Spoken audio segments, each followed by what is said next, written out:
नाशिकमधील चिपी विमानतळावरून ठाकरेंची शिवसेना आणि राणे यांच्यामध्ये आता वादाचा शिमगा रंगलाय। चिपी विमानतळाला टाळ ठोकणार असा इशारा वैभव नाईकांनी दिलेला आहे। वैभव नाईक यांच्या इशाऱ्यावरून आता राणेंनी नाईकांना सज्जड दम दिलाय।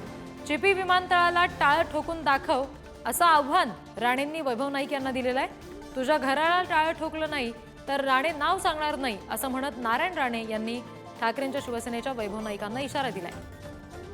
चिपी विमानतळाच्या मुद्द्यावरून पुन्हा एकदा ठाकरेंची शिवसेना आक्रमक होती आणि राणेंकडून मात्र यावेळेला सज्जड दम वैभव नाईकांना यावरून दिला गेलाय।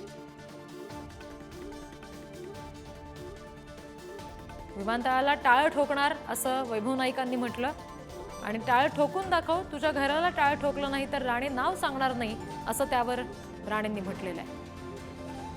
नारायण राणे यांनी सुद्धा तितकीच आक्रमक भूमिका घेत प्रत्युत्तर दिलेलं आहे वैभव नाईकांना। ठाकरेंच्या शिवसेनेचे माजी आमदार वैभव नाईक यांनी चिपी ते मुंबई विमानसेवा सुरू न झाल्यास चिपी विमानतळाला टाळ ठोकणार असा इशारा दिला होता आणि नाईकांच्या या इशाऱ्यावरून खासदार नारायण राणेंनी नाईकांना दम दिलाय। 7-8 महिन्यामध्ये ह्या विमानतळाचा पूर्णपणे बोजवारा उडालेला आहे।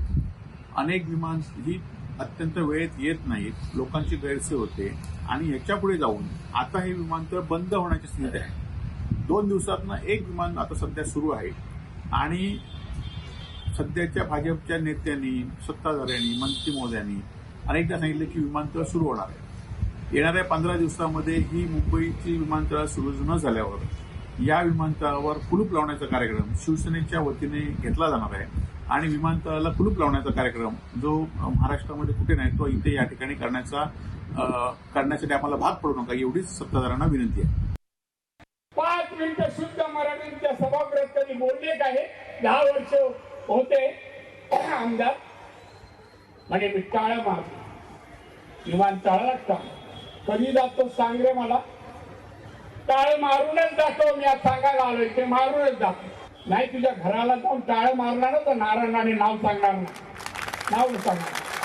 तर कोणाला धमक्या देतात सांग, लोकांना मला त्रास द्यायचा नाही जिल्ह्यात त्या मी कधी प्रयत्न केला नाही। लोक सुख समय आनंदाने जगावे, सुख म्हणजे का त्यांना कळावं। गेल्या 2-4 महिन्यापूर्वी आम्ही बघितलं की एक पत्र दिलं की विमानतळामध्ये विमान सुरू व्हावं म्हणून, परंतु अजूनही हे विमान सुरू झालं नाही। ही आपलं अपयश आपण लपवत आहे। खरं तर याआधी सुद्धा आपली संस्कृती आहे घरात घुसून मारू, घराला टाळं ठोकू, परंतु अशा धमक्यानं मी कधी भीक घातली नाही आणि यापुढे भीक घालणार नाही। सुधारलं पाहिजे, तुम्ही विमानतळ सुरू केलं पाहिजे, परंतु आपण विमानतळ सुरू करताना माझ्या घरात घुसून मला टाळे ठोकण्याची किंवा मला धमकी देण्याचा आपण प्रयत्न करताय। खरं तर अशा धमक्यापेक्षा आज विमानतळ सुरू होणं गरजेचं आहे। आपण किती विरोध केला तरी आम्ही शांततेच्या मार्गाने हे विमानतळ सुरू होण्यासाठी जे विरोधी पक्ष म्हणून प्रयत्न करायला लागतील, जिथे आवाज उठवावा लागेल, जिथे टाळं ठोकावं लागेल तिथे आम्ही ते ठोकणारच। आपण या सगळ्या संदर्भात आणखी तपशील घेणार आहोत। प्रतिनिधी उमेश बुचडे आपल्याशी जोडले गेलेत त्यांच्याकडून।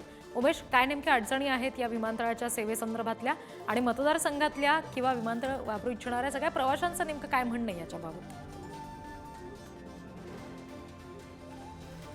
निश्चितच आपण पाहिलं की सध्या विमानतळ चिपी विमानतळ हे चर्चेत आहे, कारण चिपी विमानतळावरून चिपी ते मुंबई सेवा ही सध्या ठप्प झाली आहे। याच अनुषंगाने ठाकरे सेनेचे जे माजी आमदार आहेत वैभव नाईक यांनी 2 दिवसापूर्वी वक्तव्य केलं होतं की जर समजा ही सेवा सुरू नाही झाली तर आपण त्या चिपी विमानतळाला टाळे ठोकू आणि त्याच टाळे ठोकूच्या विषयाला खासदार नारायण राणे यांनी सांगितलेलं आहे की तुम्ही टाळे ठोकून दाखवाच, तर जर दाखवलं टाळे ठोकणार तर आम्ही तुमच्या घराला टाळे ठोकू असं सांगितलेलं आहे। म्हणजे एक कुठेतरी त्यांच्यात हे युद्ध म्हणजे ठाकरे सेना आणि नाईक जे आहेत माझे आमदार आणि खासदार राणे यांच्यात इथे युद्ध सुरू आहे दिसतं, कारण त्याच्या पद्धतीने त्यांनी प्रत्युत्तर दिलेलं आहे। आणि वैभव नाईक यांचं म्हणणं आहे की वैभव नाईक यांनी सांगितलं तर जर समजा जनतेचे प्रश्न आहे, सर्वसामान्य लोक आमच्यावर प्रश्न घेऊन येतात ते आम्ही मांडत आहोत आणि राणे म्हणतात की जिल्ह्याच्या विकासाला ठाकरे सेनेचा किंवा विरोधकांचा काही हातभार नाही आणि तरी देखील हे असे आमच्यावर आरोप करत आहेत। आम्ही काम करणार आहोत, काही वेळ द्यायला पाहिजे असं देखील म्हणत आहेत राणे। आणि त्यामुळे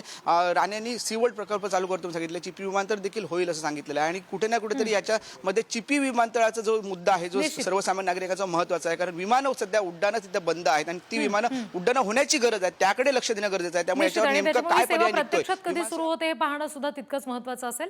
धन्यवाद उमेश दिलेल्या सगळ्या माहितीसाठी।